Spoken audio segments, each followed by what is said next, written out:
మీ మహేంద్ర పటేల్ అండి. న్యూమరాలజీ ఏ రకంగా మనకు వర్క్ చేస్తుందో, ఏ రకంగా మనకు ప్రమోషన్ కావాలన్నా, లైఫ్లో మనం గ్రోత్నెస్ కావాలన్నా న్యూమరాలజీ అక్కడ ఏ రకంగా వర్క్ చేస్తుంది. ఎంతో కష్టపడతా ఉంటాం మనం లైఫ్లో, కానీ మనకి ఎంత కానీ చేసినా కూడా మనకు ఏమంటారు దాన్ని, సక్సెస్ అనేది దొరకకుండా పోతుంది. అలానే తమిళనాడులో మనం బీజేపీ క్యాండిడేట్ అన్న మల్లయ్య గారు ఉన్నారు. ఎంత కష్టపడతానంటే అక్కడ బీజేపీని గెలిపించేదానికి కూడా, కానీ ఎన్నిసారి కష్టపడినా కానీ ఆయన ఓడిపోతూనే ఉన్నాడు. దాని కారణం ఏంటిది?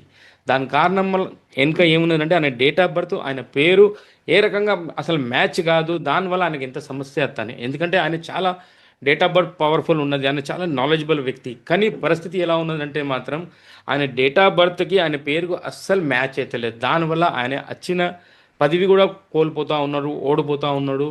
అదే నేను చెప్పేదానికి మీకు ఎందుకు వచ్చానంటే, అది అన్నిట్లో మనకు ఉపయోగపడుతుంది. ఇది అంటే మన డేట్ ఆఫ్ బర్త్, మన పేరు అనుకూలంగా లేకపోతే మీరు ఏ ఫీల్డ్లో ఉన్నా, వ్యాపారం చేసినా, జాబ్ గురించి చేసినా, రాజకీయంలో ఉన్నా, మీకు ఏదో రకంగా మీకు సమస్య వస్తూనే ఉన్నది. మీరు రైతులు ఉన్నా మీకు ఓడిపోతూనే ఉంటారు, మీకు సమస్య వస్తూనే ఉంటుంది.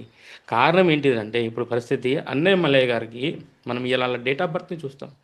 ఆయన ఐపీఎస్ చేశాడు. ఎందుకు ఐపీఎస్ని రాజీనామా చేశాడు? ఆయనతోనూ ఆయన పేరు చేపించింది. కారణం ఏంటిదంటే డేట్ ఆఫ్ బర్త్కి అనుకూలంగా ఆ సబ్జెక్టే కాదు ఐపీఎస్ అన్నది. దానివల్ల ఆయన రాజీనామా చేశాడు. యాక్చువల్లీ ఫస్ట్ మనం చూస్తాం ఏంటంటే, స్క్రీన్ మీద మీరు చూడండి, ఆయన డేట్ ఆఫ్ బర్త్ 4/6/1984, అంటే 4th June 1984లో ఆయన జన్మించాడు. ఆ డేట్ ఆఫ్ బర్త్ 4 అన్నది, అంటే 4ని డేట్ ఆఫ్ బర్త్ని టోటల్ చేస్తే 5 వస్తుంది. అంటే 4 మంత్ ఇయర్ని టోటల్ చేసినప్పుడు వచ్చిన నంబర్ని మనము మంత్లీ నంబర్ అంటాం. ఫస్ట్ ఉన్న సింగిల్ డిజిట్ని రాజా నంబర్ అంటాం. డేట్ మంత్ ఇయర్ టోటల్ చేస్తే దాన్ని మంత్రి అంటాం. అంటే రాహు రాజా ఉన్నప్పుడు రాహు ఏం చేశాడు? బుధుడిని మంత్రి చేసుకున్నాడు. బుధుడు మంత్రి అంటే మాత్రం చాలా బుద్ధికరకుడు. బుద్ధి బుధుడు మంత్రి ఉన్నాడంటే మనిషికి చాలా విజయం వస్తుంది అన్నట్టు ఉంటుంది. 5వ నంబర్ ఆయనకు మంత్రిగా ఉంటే చాలా గొప్ప విషయం. కానీ అన్న మల్లయ్య అన్న పేరులో ఉన్న కాంబినేషన్ వల్ల ఆయనకి సమస్య వచ్చింది. యాక్చువల్లీ ఏంటంటే అన్న అన్న మల్లయ్య అన్న పేరులో 9 అక్షరాలు ఉన్నాయి. ఈ 9 అక్షరాల వల్లనే ఆయన ఐపీఎస్కి వెళ్ళాడు.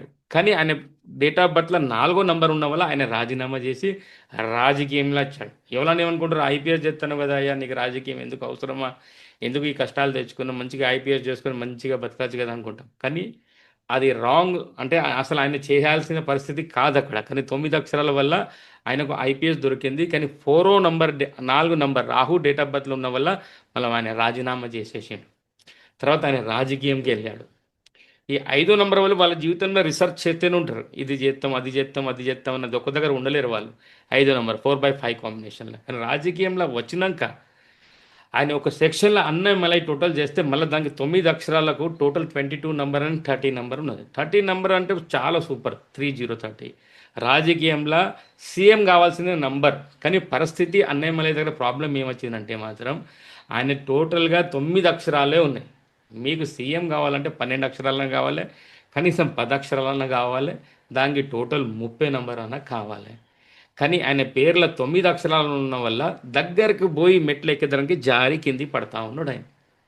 ఈ 9 అక్షరాల పేర్ల 22వ నంబర్ వస్తుంది ఒక సెక్షన్లో. ఈ 22వ నంబర్ ఉన్న వల్ల 9 అక్షరాలకి ఏదో ఒక రోజు పోలీస్ కేసు ఆయన మీద ఏదో ఒక పోలీస్ కేసు వేసి ఆయన లోపల వేసే పరిస్థితి కూడా వస్తుంది ఆయన పేర్ల కరెక్ట్ నంబర్ లేని వల్ల. ఒకవేళ ఈ అన్నమలైకే సీఎం కావాలనుకుంటే మాత్రం తమిళనాడుకి అన్న మళ్ళీ ఒక్కసారి పేరు కరెక్షన్ చేసుకుంటే యాజ్ అ న్యూమరాలజీగా మీరు 100కి 100% తమిళనాడుకి సీఎం అవుతాం. దీన్ని నేను మీకు ప్రామిస్ చేసి చెప్తాను. మన పేర్ల కరెక్షన్ చేసుకుంటే మీ దగ్గర అన్నీ ఉన్నాయి, లేదు ఒకటే ఉన్న పరిస్థితి అంటే మీ పేర్ల పవర్ లేదన్న. ఒక అక్షరం అటు ఇటు పెంచేసి దాన్ని కరెక్ట్ 10 అక్షరాల సంఖ్య చేసుకుంటే మాత్రం మీరు విజయం సాధిస్తారు, మీరు సీఎం కూడా అవుతారు తమిళనాడుకి. మీకు ఫ్యాన్స్ ఫాలోయింగ్ చాలా ఉన్నది, మేము కూడా మీ ఫ్యాన్సే. ఇక్కడి నుంచి కూడా మిమ్మల్ని చూసి మీ ఫాలోయింగ్ చూసి కూడా మీకు చాలా అంటే మంచిగా అనిపిస్తుంది. మిమ్మల్ని చూస్తే చాలా మంచి ఒక రాజకీయం వ్యక్తి ఎలా ఉండాలి, ఎంత ఫ్యాన్ ఫాలోయింగ్ అనేది చాలా తక్కువ మందికి ఉంటుంది. దానిలో మీకు చాలా ఫ్యాన్స్ ఫాలోయింగ్ ఉన్నది. కానీ మీరు చేయాల్సింది ఏంటిదంటే అన్నయ్య మలయ్య గారు, మీ పేర్ల కరెక్షన్ చేసుకోవాలి 100%కి. నేను మీకు గ్యారంటీ ఇస్తాను, నేను ష్యూర్ చేస్తాను. మీరు ఒక్కసారి పేరు కరెక్షన్ చేసుకుంటే మీరు తమిళనాడుకు 100% సీఎం అవుతారు. జయలలిత గారిని చూసుకోవాలి అన్న. ఆయన డబల్ ఏ పెట్టుకున్నాకనే, ప్రమాణం చేసుకుని డబల్ ఏ పెట్టుకున్నాకనే నేను సీఎం అయ్యి అడుగు పెడతా అన్నది అసెంబ్లీలో. ఒక న్యూమరాలజీని నమ్ముకున్న డబల్ ఏ పెట్టుకొని ఆమె సీఎం అయింది. మనమందరం ఏం చేస్తున్నామన్నా మనం చూడాలి కదా. రాజకీయంలో పోవాలన్నా, ఎక్కడికి వెళ్ళాలన్నా, సినిమా రంగంకి వెళ్ళాలన్నా, వ్యాపారం చేయాలన్నా, జాబ్ చేయాలన్నా ఫస్ట్ మన పేరు బాగుండాలి అన్న. పేరు బాగుంటేనే మన జీవితం బాగుంటుంది. నేను అన్నమలయ్య గారికి ఒకటే రిక్వెస్ట్, యూట్యూబ్ ద్వారా మీకు రిక్వెస్ట్ చేస్తాను. అన్నమలయ్య గారు, 2 చేతులు జోడించి రిక్వెస్ట్ చేస్తాను, మీ పేరుని కరెక్షన్ చేసుకోండి అన్న. మీలాంటి వ్యక్తి దొరకడు చాలా కష్టం బీజేపీ వాళ్ళకు. యు ఆర్ ద చాలా గ్రేట్, హ్యాట్స్ ఆఫ్ టు అన్న. మీరు కావాలంటే మాకు కాల్ చేయండి, నేను మీకు ఫోన్ మీదనే మీ నేమ్ కరెక్షన్ చేసి మీకు అప్పచెప్తా. కాకపోతే అప్పుడు మీరు అడగండి, నేను సీఎం కాలేనప్పుడు నన్ను అప్పుడు మీరు అడగండి, మీరు సీఎం కాలేదని. మీ పేర్ల అన్నీ బాగున్నాయి, ఒక్కటే పేర్ల కొద్దంత పవర్ తక్కువ ఉన్నదన్న. మీ రిక్వెస్ట్, పేరు కరెక్షన్ చేసుకోండి, సీఎం అయిపోండి. 100% మీరు సీఎం అవుతారు. ఓకేనన్న. లేకపోతే ఏంటంటే 10 అక్షరాల పేరు, 12 అక్షరాల పేరు, 19 అక్షరాల పేరే ఉండాలి సీఎం కావాలని. దానిలో పవర్లో నంబర్ 30 నంబర్ ఉండాలి. కేసీఆర్ పేర్లో 3 అక్షరాలే ఉన్నాయి. రేవంత్ రెడ్డి, ఇవన్నీ చెక్ చేసుకోండి మీరు.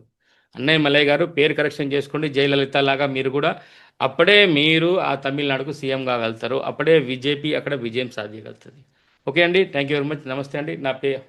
మా వీడియో మీకు నచ్చితే compulsory like, share and subscribe చేయండి.